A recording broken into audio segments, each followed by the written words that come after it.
Hello, podcast listeners. Tonight's show is available on audio, which is what you're listening to now, or if you want to watch it, you can hop on over to my YouTube channel at the Afraid of Nothing podcast on YouTube, which is a little redundant what I said right there.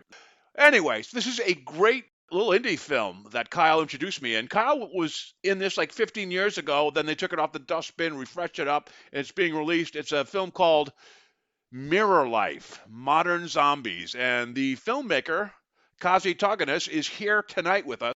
Kazi is a very talented filmmaker and actor that you've probably seen in a lot of other things that you didn't even realize. But he, like Kyle, has been in a lot of things on TV and in the film. So this is a fun interview with these guys. And I love supporting really strong, solid indie films. And this is one of them. And you can rent it for a song on Amazon. So check the links in the show notes and do check it out. I'm shooting this documentary to keep record on the search for my cousin Jordan. It's another dead end who has literally disappeared. Exactly does this drug cure? Everything. Everything. It has the potential. We have to test it on people.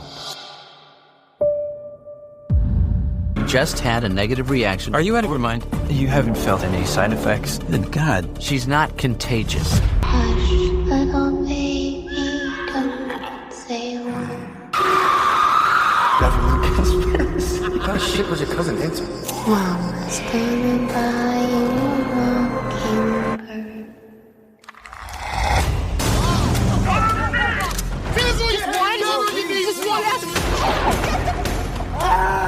It's growing inside of you. Why is everybody going crazy? You're fucking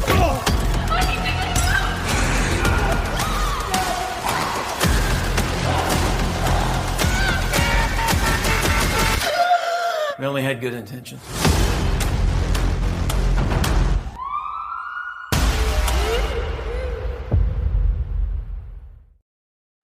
Well, I am back with not one actor, co-host, sometimes co-host actor Kyle Carvin, but another actor, Kazi Taganas. Kyle and Kazi worked on a film probably about 15 years ago that is actually just now seeing the light of day, but for a good reason, actually. There's some karma in the timing of this. So let me just first say welcome, Kyle. Welcome to the podcast. Yay. Kyle, why don't you kick it off? Because you were actually in the film with a role I didn't know if I was rooting for or not until the very end, and then I still had mixed feelings, you know? So why don't you go ahead and kick off this with Kazi, and I'll throw in some questions as we go along. Bob has some awesome questions. And, I have a little insight to some of them, but even, this was so long ago and we recently premiered the film. It was in October, right, Kazi? I mean, we did the screening event back in the summer in August, and then the film actually was released mid-October. Okay. Yeah. So like, even when watching it again, I had been so far removed. I know you were in the midst for years, but I kind of did it. When was that? 2008? Or something like that? No. We shot summer of 2011, the initial stuff. Okay. Yeah. So it's like, and then I had been far removed until suddenly 2025 comes, and then going to see it again. But so much has happened, and as Bob mentioned, like the timing of this kind of release is with the new title, Mirror Life. Which is also aligns with this new scientific theory. Did you know about like the mirror life in terms of the science? I mean, when we first worked on the script, it was really far removed from the general public, right? Like nobody would have known. And that's really, when you're making an indie title, it can be really easy just to kind of fall into tropes and just like end up making a movie that's just like some other movie, right? And just kind of just falling in the track of like, well, we saw this and this, and we could do something cool like that. And I think the initial real approach, and as it was, through 2025 to the release of the film, it was like, what can we do about this to make it different and something that you haven't seen before, right? So the goal of using Mirror Life as like a plot device was never really designed to be a zombie movie at all. Like, I almost feel like Modern Zombies is a bit of a misnomer because it's more about like the people that created it and the people that were affected by it. But if you were going to put this in a timeline of how things would play out with a zombie, that like the way people are affected by Mirror Life it's almost like a very realistic take on like, how could this potentially play out? Because no one really knows, right? Like mirror life is essentially a theory, right? So it's basically saying that in its simplest form is like creating a synthetic life form to correct an ailment or disease, essentially. And that's what we used it for in the screenplay. And obviously, years ago, no one even heard of it. And then all of a sudden, this last December, 2024, every major CNN, MSNBC, Science, I mean, like hundreds, like thousands probably at this point in time, people like podcasters, YouTubers, everyone started talking about mirror life and how dangerous it was, and really stemmed from, scientists coming together and just warning about like this could be very dangerous if it did come to fruition, because essentially what it's saying is like, if you create a synthetic life form, then people's immune systems wouldn't know how to necessarily react to it. All natural biological functions would not know how to interact with something that was completely synthetic, made with, opposite-handed proteins and amino acids and whatnot. So like, I'm trying to keep it as basic at a basic level as possible, but basically creating a synthetic life form that the body would not know how to potentially react to could potentially lead to an extinction level event. That's great. And this is definitely a script and a film way ahead of its time, right? Because on a couple aspects, because lo and behold, COVID happens, and then AI happens. And so I think the quick premise of this, just so the audience knows, is it's very clever in how it's done. It's done in multiple narratives. It starts with like a documentary type thing, found footage thing, where your cousin is you disappear from an experimental trial and she's trying to track you down. Yeah. And then it cuts to actual live narrative footage of you have the story of what happened there. And really, it's just kind of a story of, a drug called Dumitor that goes bad, and what you should do. Who do you protect? Who do you kill? Who do you protect? And that's kind of an interesting story. Hope I'm not giving anything away, but basically it goes back and forth, and there's a lot of action in it, and a lot of people you don't know quite who's the good guy or who's the bad guy in it. And Kyle, you're one of them. So yeah. Looking from the outside in, it was really ahead of its time, and it's a good time to release it now, and it holds up well. The script, I thought, held up very well, as well as the creative editing that your editor did, going back between all these different narratives, including a third one with you at the end, Kyle. We'll stop there before I give too much away, but go ahead, Kyle. But I just wanted to give an audience perspective that this is something, is a really strong movie, a really good script, and part of it was shot later, right? Part of it was shot later, Kazi? And yeah, I had a hard time telling what was new.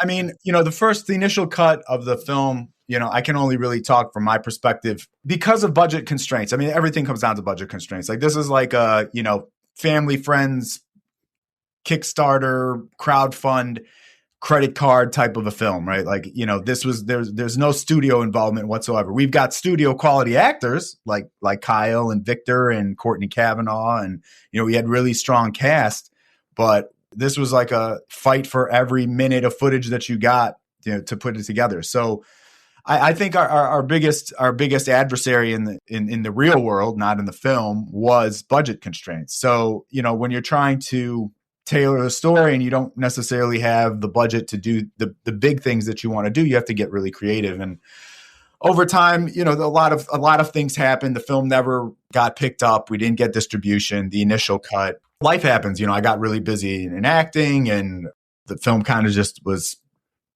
kind of shelved. But it always sat in the back of my head that bothered me that we had put in so much work. Kyle flew out and, got everyone together, and everyone poured their heart and soul into this. It's an indie. Like, everyone that gets on board is really fighting for that piece. It feels like you go to war together to get it done. It never really sat right with me that it was just kind of sitting there. And ironically, when the pandemic hit and obviously work completely dried up, and then, strikes and all these things happen in the industry that really changed my trajectory from this kind of like breaking into the mainstream and working regularly, I thought that it would be a good time to revisit. So I just took a look at all the footage, and we did some serious reshoots in 2025. We had, I just compiled everything that we had. We added stuff where we needed it, and we put together like a secondary timeline. And I felt like we could use the Tracy character almost like an on-screen narrator to take people through this chain of events, right? She's tracking. Tracy is your cousin, right? That's Yes, the one. yes, That's the one played who, by Courtney Cavanaugh. Yes, yes. Right, yep. So Tracy's kind of like she's a few steps behind where Jordan has been. So if you watch the movie, especially if someone watches it and you think about like, oh, that's what Jordan was there at one point in time. Jordan was there at one point in time, and then Jordan was there at one point in time, and she's steps behind trying to figure out what happened to him. And I thought, it would be a really inexpensive way to kind of tie up those loose ends for the story, was like doing it found footage style, where you don't have to set lights, you don't have to do all this other stuff. So initially the thought was doing some found footage stuff for promo only, and then that obviously grew. And then, I mean, just the technology that we had at our fingertips at 2011 versus 20, when we started this process, I don't know, like the recut started in like 2022, I think, maybe somewhere around there. Technology, like we were able to do things, you know what I mean? Like we were able to do compositing and just make changes and do additions and throw a steel bedpan instead of a plastic one, and just all these different things that didn't work with the previous cut, and we were able to correct them. Even the sound design elements that we have access to now allowed us to really level up what we had. Yeah, Kyle and I were laughing at the bedpan comment because I was giving. So Kazi is a Golden Gloves boxer, and Kyle's a pretty tough dude too. But there's a scene where a patient throws a bedpan and it drops him down, and he's like, "Oh, my shoulder hurts." Ooh, ooh. So I just. But the rest of it's like fisticuffs, like crazy. So, anyways, thanks for letting me slip that in, Kazi. I appreciate that. I can't tell you how many interviews I have. Everybody loves Kyle, and for good reason, but it's just once in a while I have to get something in. Just yeah, it's funny because I've gotten so many comments too about, it's like, dude, you got a bedpan took you out. It's like, well, look, he in real life he's a peak physical form, but he was playing a scientist, who was not used to physical confrontation. It's the actor. That's right. Yeah. Bob, you had mentioned before, like, you don't know who to really root for in this. Yeah. And I think translating that into real life, I think that happens a lot, especially in I'll say like pharmaceutical industry. I think there's so many people get into it with such good intentions, like you see in the film, that just get caught up in bad systems, bad programs by people that are higher power authority and have different agendas at play. I like that aspect of the film too. It's where it's just like it really showcases, because so many times in films you have, I wouldn't say they're necessarily black and white, but you don't always get the insight for even somebody like Thanos in Avengers Endgame. Like they humanized him, that he wanted something really bad. And he makes half the population disappear, but it's in his mind, it's for a good cause. It's for the benefit of all. But in a lot of movies, they make it a lot more black and white than that, where you don't get to see the insight of good people doing bad things without necessarily without personal reasons or having some major personal benefit. In this, it's like there's a major benefit for all of humanity. So. Yeah, it really raises a question about a moral compass. And it's funny because both sides of the table, there are people that were like knowing it's not exactly right. And how many lives are worth making disposable in order for the progress of science? So it raises a lot of moral and ethical things and has a nice comeback story to it, payback. Let's talk about Golden Gloves really quickly, Kazi. Tell us about that. How did that work out? I saw you a very strong right punch you use a lot in this film.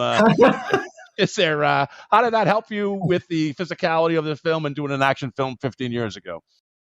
I've just always kind of been in athletics like my whole life. Like when I was younger, my parents made me play every single sport every single season, and then I kind of really got into winter sports. So I was figure skating for years. That was kind of like my jam, and then I always had a fascination with boxing. So when I got sick of the politics of skating, I just still wanted to be athletic and still continue to do things. And I've always been one to just kind of go after the thing that I want to do, because I'm trying to, live my life with no regrets. So I went after boxing.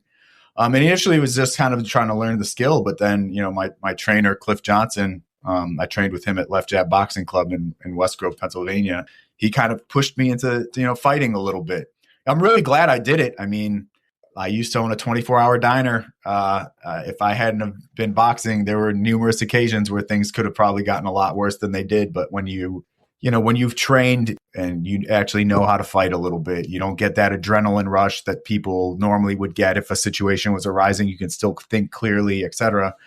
That whole process came to a crazy end, and I had to let the restaurant go and completely start over again. I went after acting, but because I knew how to box, and a lot of actors don't, I just used that to my advantage. And the industry likes to kind of put you on a track, whether you like that track or not. And I got a lot of physical stuff, being coordinated and knowing how to fight, knowing like when you get punched, your head snaps this way or your head snaps this way, or those innate physical reactions that a person that isn't a fighter wouldn't necessarily know.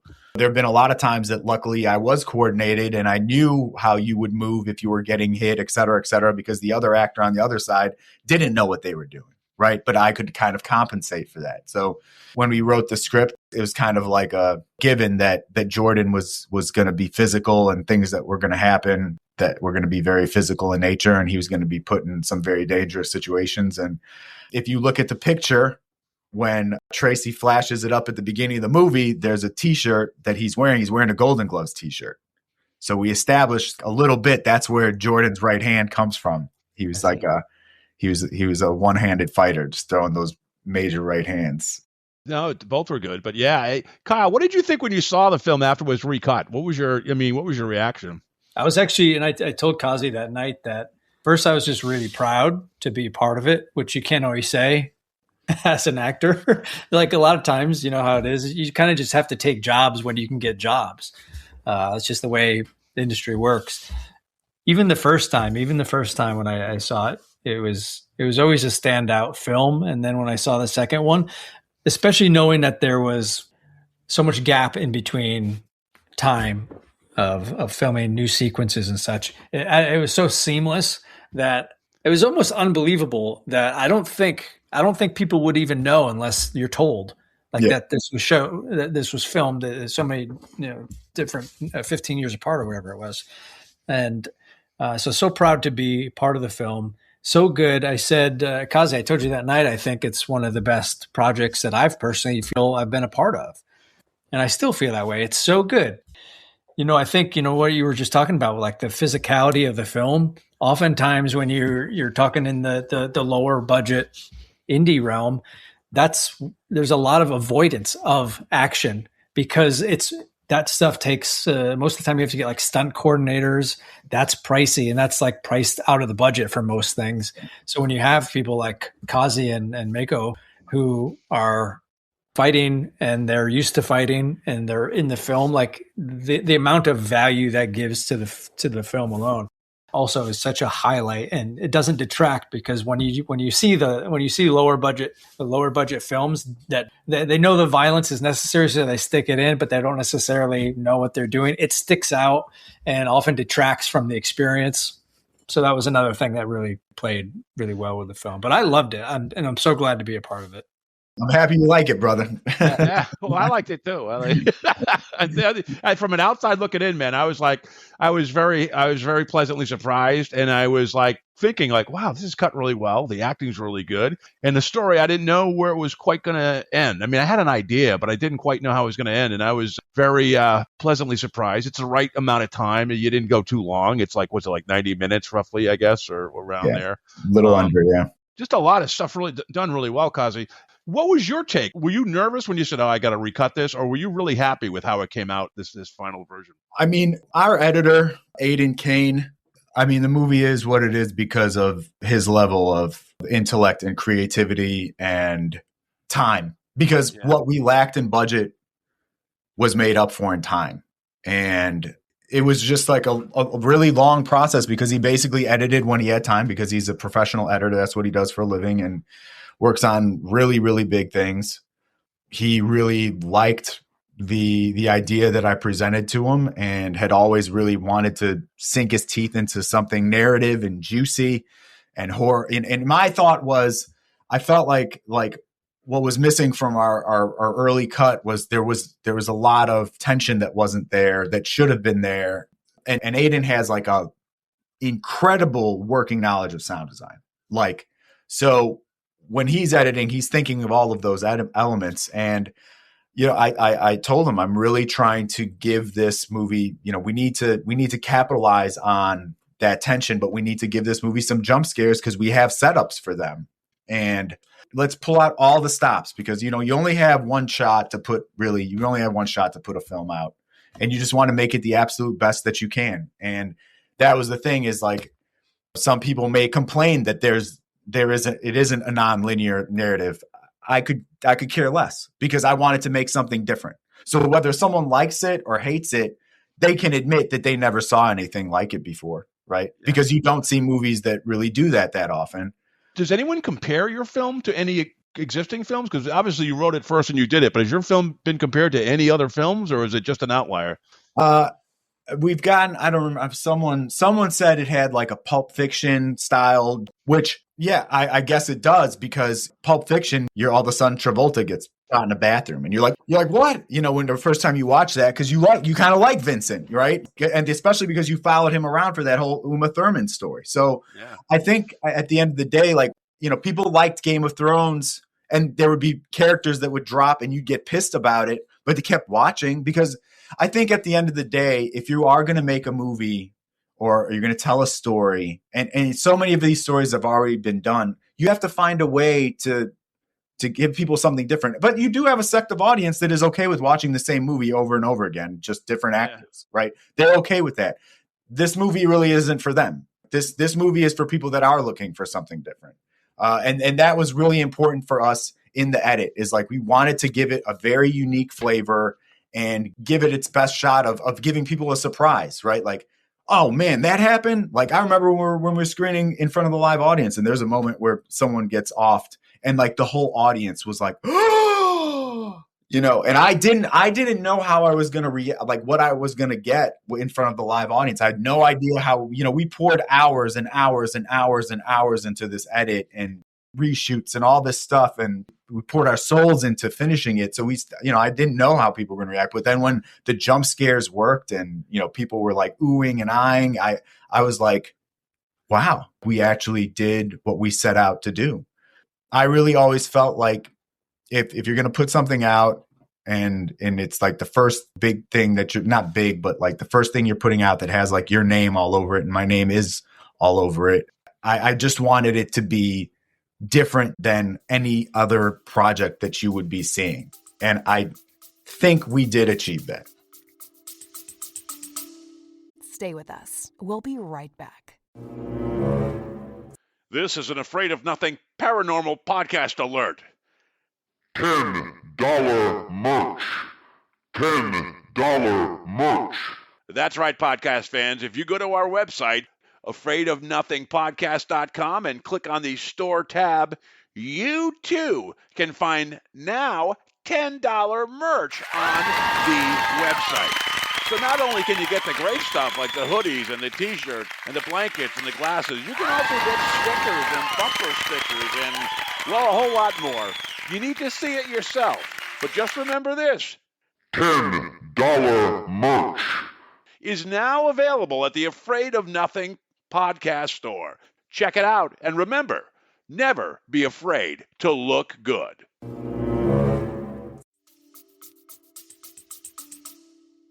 Yeah, a lot of films smaller films will try to overcompensate with music, or sound effects or special effects.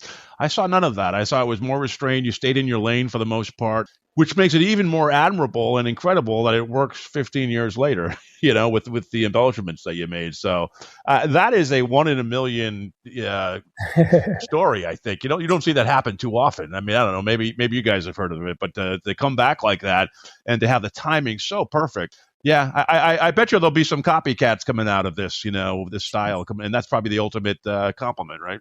Yeah, I'm not going to be insulted. Listen, if people at the end of the day make up your own mind, watch it and enjoy it or not enjoy it or whatever. But we wanted to just come out there and we wanted to go, come out swinging, but come out swinging in a way where, like what, Kyle was saying, like you're not doing too much, like in terms of the VFX that were needed. We didn't have shootouts or anything. There's no zombie horde, right? Like, so like some people I know are well, where were the zombies? I'm like, well, that's not the kind of movie it is. I don't know where you would watch the trailer for the film and be like, oh, there's going to be a lot of zombies in this. Like, where in the trailer do you see someone like scream out brains and like be like brains? Like you don't see it in the trailer. This whole experience for me has been really funny to like see different perspectives, because like you get that one sect who's just like, well, they killed off all these people, so I didn't know who to root for. Yeah. Well, that's not the message. The message is the bigger message is the science versus, humanity. What's the cost? What's the balance? And how do you do that? So, Kyle, you've killed a lot of brain zombies in The Walking Dead, right? And you were on that show for a cameo experience. Kaza, you kind of reinvented or modernized the zombie mythology for this film. Could you just talk a little bit about that to set expectations for people that watch the film? I know we've talked about the storyline, but just where that comes from, modern zombie. Yeah, well, so the I guess really the modern zombie it's kind of like defines itself, right? Like it's modern. It's not the type of a zombie situation that you have seen before. Again, it's different. So like there's actually a part of the story where you actually get to see the effect that the mirror life, synthetic life form has on one singular human being, right? And that is Kyle's wife's character, right? So like the scientist wife's character, you see how it affects her. She's been quote unquote infected, and you see what it does. And I think that creating it in a very intimate vision of what happens to someone, right? Like it's intimate. It's like one person's perspective of this potentially apocalyptic event. From that perspective, she was stuck up in a house trying to stay safe from the outside world. And guess what? We can all relate to that, because what did we just do like 5 years ago? We were all stuck up in our houses trying to stay safe from the outside world, peeking out of windows. Who's walking around? Oh, they have a mask on. They don't have a mask on. All the things that we were doing during that time, right? I think ironically, we portray that in this film. When it was shot, we had no idea that it was almost like predictive programming, but it kind of is, right? Like, because that's basically what we were all doing. I mean, made a lot of the population like very paranoid. So this is not at all like a zombie movie. This is not Night of the Living Dead. Although the cinematographer from the 1990 remake saw the film at a screening in New York and went wild, like loved it. He was, that's awesome. That's cool. He was like, this is such a wacky movie. I got to see it again. And very complimentary, like the sound design and stuff. So, having like an OG who's worked on something iconic like that turn around and give you like that compliment was that was like, that felt good. But it's just like a different take. It's just like every movie that you see at the end of the day is a take on something else that you've already seen before. It's just whether it's done well or not. I think typical zombie, Walking Dead type fans that are looking for headshots and exploding craniums and stuff and blood and guts this is not that movie. We didn't remotely have enough money in the budget to even do anything close to that. So we had to be, but au contraire, there was a lot of action in the film. There was a lot of physicality and a lot of action in the film. Yeah. Right. Everything that we did, we could do right there for the most part on set and do it in a way like, the fight sequences, put a lot of time in that. Mako and I put a lot of work into our sequence, right? Into the choreography. And we figured out ways for a low budget to make, I think, engaging action sequences. I think that there's a lot of, obviously zombies, because horror fans are loyal to all things horror, whatever the subgenre within horror. That's one cool thing about making anything in the genre and all the subgenres of horror is that you have loyal fans, but especially you see zombie, there are subsects of people that only like their favorite thing are zombie movies. And for so long, basically you had this idea. Obviously I'm going to be pretty ignorant in stating this, but I'm not sure of all the zombie films that have been made, but from everything I can think of anyway, a zombie is traditionally somebody that's not alive. They've died and they come back to life, right? I might be wrong on that. Maybe there's something I'm thinking. Anyway, regardless, like this is Mirror Life really highlights something that I think is really makes plausibility, because we've all talked about like, what if zombies were real? Like, how would we react? But we all know, like, well, it's just not realistic. So that's why we talk about, have those conversations. But this feels like it could be credible. It lends a lot of plausibility, because you see, it's like these people don't die and come back to life. It's like it's a slow process that it feels like it could make sense. Yeah. You know? There's also like a religious question that's not brought out, but it's always there. It's like man always trying to improve mankind. There's going to be errors along the way, and when should you not be messing around with DNA and stuff, and when should you just let evolution kind of fix things? So as we go through this whole transhumanism thing going forward in the next 20, 30 years, there's going to be some bumps on the road like this, quite frankly, if it goes along that path. And so this is has some foresight in this film as well, and it's good. You never raised that morality question too hard, I thought, and I remembered, but I was always aware of it, which I thought was pretty good. Yeah. I think at the end of the day, you don't want to beat people over the head with themes. You allow audiences to kind of figure things out for themselves. And I think there's definitely a warning shot against, just look at Kyle's character, right? Taylor, you see the moment in the meeting. You see the moment on his face. Should we continue? They literally ask him, should we continue? And he's like, well, I don't know what you did. You did something cool that made sense, right? They have to watch it. Make them watch it. It's like, where do you listen to your instinct versus following the money? And I think that's a thing that just like the human existence now. It's like people do a lot of things for money, right?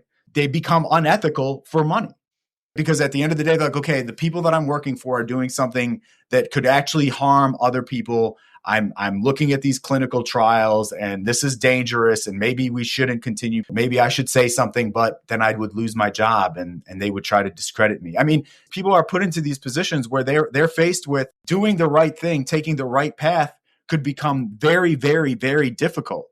And I think it puts you in a really bad position. Like, okay, so the ability to pay my mortgage and take care of my family and all this now has come to a head because I've taken part in something that is unethical. And now where do I go from here? Do I pretend like I didn't see what I saw? Do we pretend like Rosemary didn't have this scary negative reaction to the formula? Or do I say, we need to cut this off and we need to reevaluate and call it a day before anyone else gets hurt? And I think that there's probably some insight into how a lot of events that have occurred where, medications have gone out and then years later you find out they were incredibly dangerous. Pharma's famous for those types of situations. If you Google how many pharmaceutical drugs are pulled from the shelves every single year, it would blow your mind. But people don't know that, but sorry.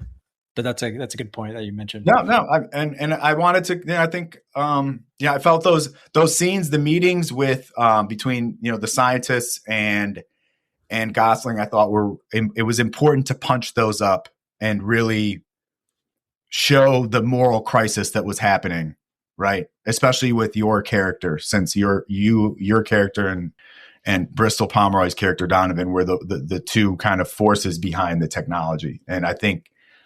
We really wanted to make that feel real and maybe even reflect on some events that have happened in recent history. Where can they see it streaming right now?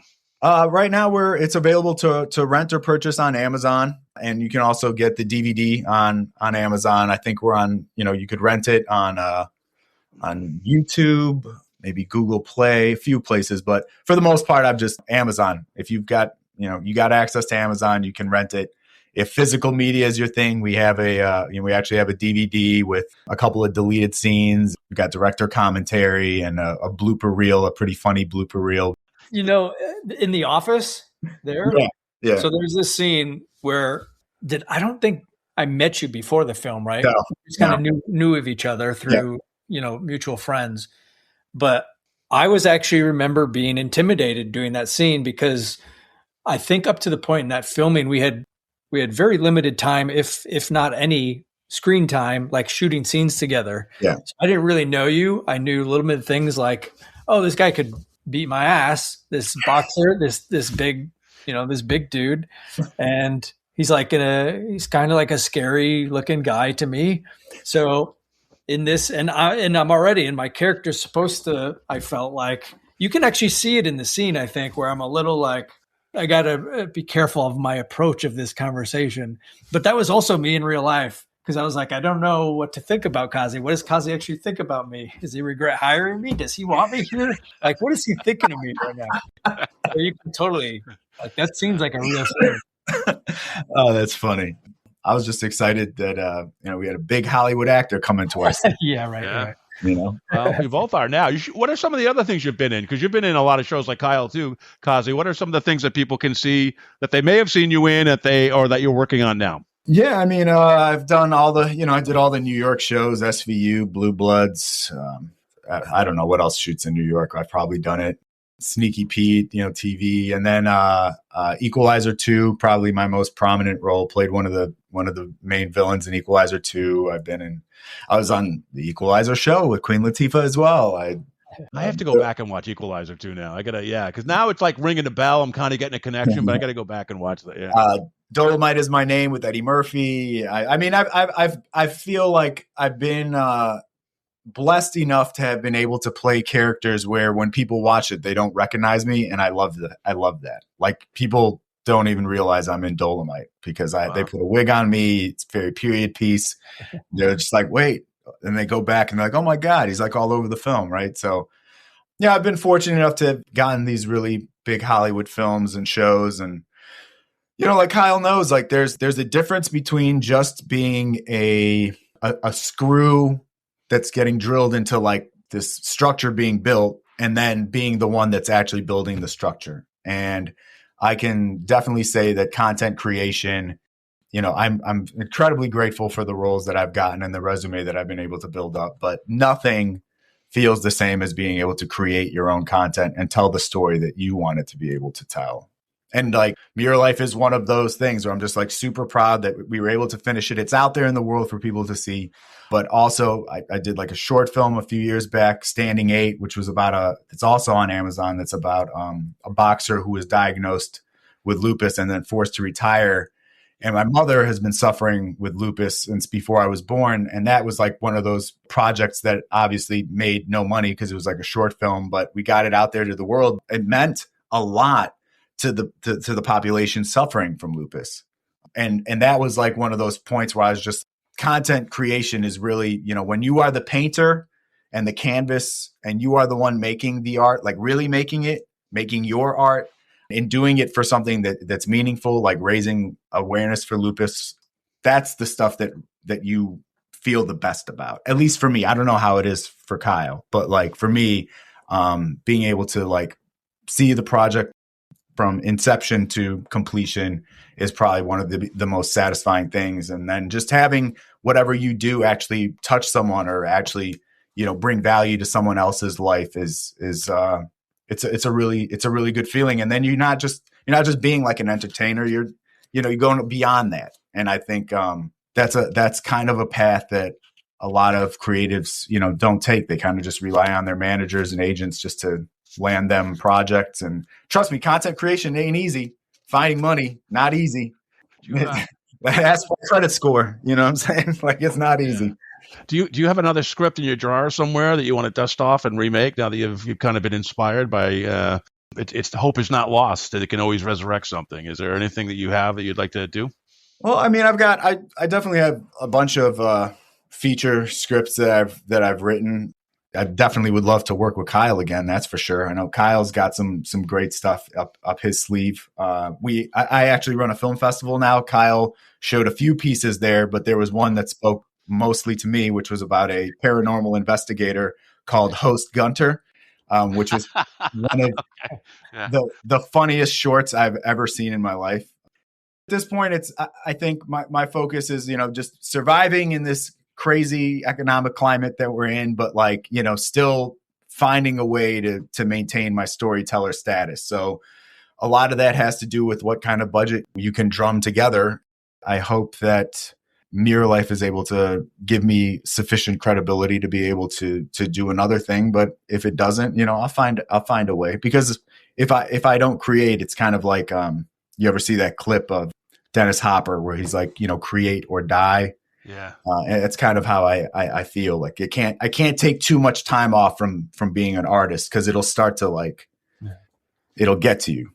That's the way your brain works. So I would personally love to see you guys work together on something. Kyle's had who was the gentleman we had? Michael from Blair Witch Project. What was the Mike Williams? Michael Yeah. C. Williams. Yeah. So yeah, we recently interviewed him, and that was interesting. But yeah, Kyle's working on Popeye the Slayer Man 2 right now. Kyle, is that next year it's going to go into production? April, we're shooting in April. Yeah. nice. Well, I tell you, it is great to have both of you on. And I made one film myself in a documentary, and now I'm doing the podcast. But I totally appreciate what goes into it, making a film from script to final delivery, and going through the whole film festival circuit, and then getting it with distribution and having something meaningful. So you did a great job. I unbiased, not asking for it. I mean, I got to get out and give you a review on this, but usually when Kyle brings someone on and I haven't seen his film before, I'm like, all right, I'll take a look. But this surprised me. This film surprised me, and all the way up until the end. So I enjoyed it. Great job. I really appreciate you taking the time and watching it. And I'm just happy you enjoyed it, because that's, at the end of the day, you just want people to go for a ride and, hopefully enjoy themselves. So if that's what you did, then mission accomplished. Yeah, anybody who doesn't want to see the same old and see something, because that's one thing in horror. I want fresh perspectives, and this was nice. I was able to see that, and the backstory was incredible too. So, Kazi, thank you so much. Is there anything else that you want to mention or promote that you're working on? No, just it's that season, and I just hope that everyone listening, just my only piece of advice is stay true to yourselves and be good to each other. Excellent.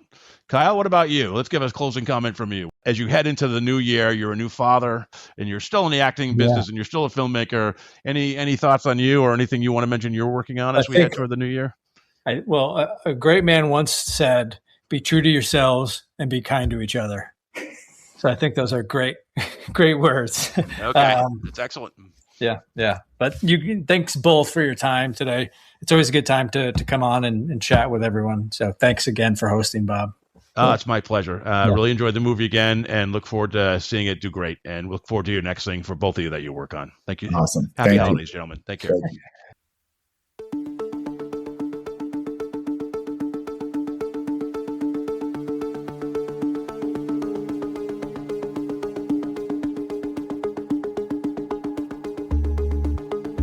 You've been listening to the Afraid of Nothing podcast. Please subscribe and like us on Facebook.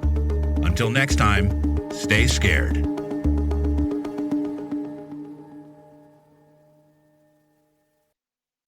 Hey, you're still here? Great. Then why not listen to another episode? Visit afraidofnothingpodcast.com to peruse all the shows. That's afraidofnothingpodcast.com. And while you're there, click the coffee cup icon to buy me a coffee and leave a review. I'll give you a shout out in an upcoming episode, and the world will know how swell you are.